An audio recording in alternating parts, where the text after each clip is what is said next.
Some more NBA award markets available to bet yesterday on the FanDuel Sportsbook. Some new markets coming live. Let's talk about them. The NBA award favorites for 2024-25. The MVP, still the guy who's won it 3 times in the last 4 years, Nikola Jokic at plus 360. But some movement behind him that is really more notable. Luka Doncic only backed by 10 cents at plus 370. Shai Gilgeous-Alexander plus 550. Giannis Antetokounmpo and Joel Embiid round out the top 5 at 6-1. I know there is a ton of guys on the grid that continue to look at Victor Wembanyama's price, not to win NBA Defensive Player of the Year. That now available. He's an odds-on favorite at minus 160, but a 29-1 number on Vic to win the NBA MVP hardware. I don't think he can do that because I don't like looking at the Spurs. Can they have a great record here moving forward, right? If you're going to win the MVP at that price point of 29-1. I don't know if that's going to happen. Great talented player. I just don't think so. But Nikola Jokic plus 360 price to win the MVP. Come on now. Like, we know at every turn they are going to try to not give him this award. So the fact that he's the favorite, I get a little bit of a chuckle of, because if Luka Doncic and the Mavericks have a good season and Doncic is healthy and plays the 65-plus games, he's going to get the benefit of the doubt. Shai Gilgeous-Alexander, right on the cusp of an MVP last year. If OKC takes that next leap and dominates once again during the regular season, he is going to be elevated up. And also, Anthony Edwards at that 12-1 price is intriguing. And then you see down at Brunson at 16-1. The Knicks are going to have a very, very good regular season team, to say the least. We'll see what they do in the playoffs itself. But as we know, it's a regular season award. If Brunson plays extremely well next year, he should be in that running as well. I'm just thinking it's interesting that, yes, we think Jokic is the best player in the world, but we know they don't want to give him that award again. Therefore, how do you bet him as the favorite here, Ben?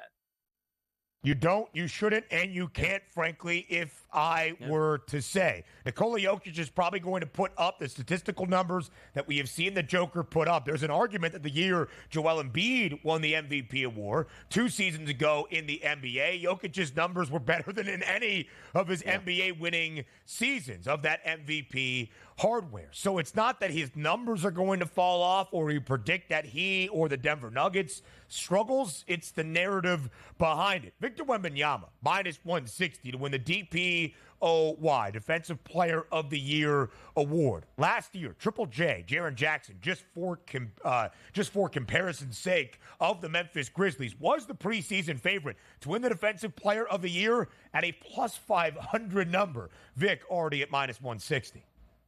That's pretty crazy how, again, we expect him to dominate because he's just going to be in the way. He's too tall and too lanky. He's going to be in the way of every single shot attempt from his opponents once again. And getting that second year, we always say, like, where do you typically improve in a football season? Games 1 to game number 2. Imagine him playing his rookie. You're going, okay, I got the lay of the land. Now I'm ready. My off-season approach is going to be slightly different than what it was in the past. Wembanyama should have a very, very good season, which includes blocking a ton of shots and being a problem in the paint. For offensive teams.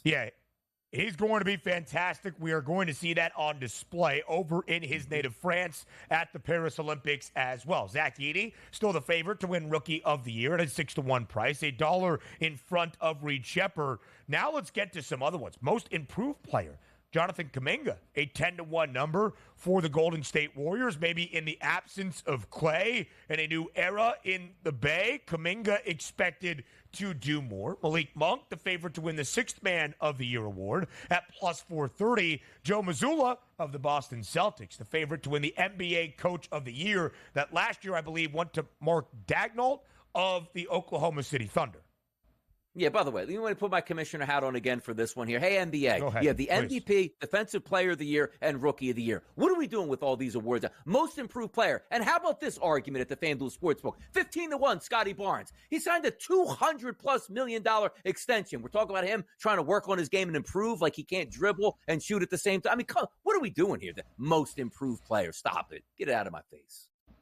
We've got the NBA Cup odds out right now. The Celtics, the favorites, the Thunder, the second best price. As we know, the NBA Cup, not exactly an indication of those NBA Finals or Conference Championship odds. But speaking of the NBA Finals, you ready for this? This just seems cruel. Jason Tatum opens as the favorite to win the NBA Finals MVP award at plus 750, $1 in front of his teammate and last year's winner, Jaylen Brown. And rightfully so. By the way, some of my best times here on the early line with you, Ben, were you explaining through multiple times and calculators on how the NBA Cup works. Let's get ready to do it again this year. What a great tournament, NBA, where absolutely nobody has any understanding whatsoever unless they have a thesis on a day-to-day basis. Knock that out, too. I think our best bit ever was that LeBron was going to win the NBA Cup because MJ never could. More on the early line next.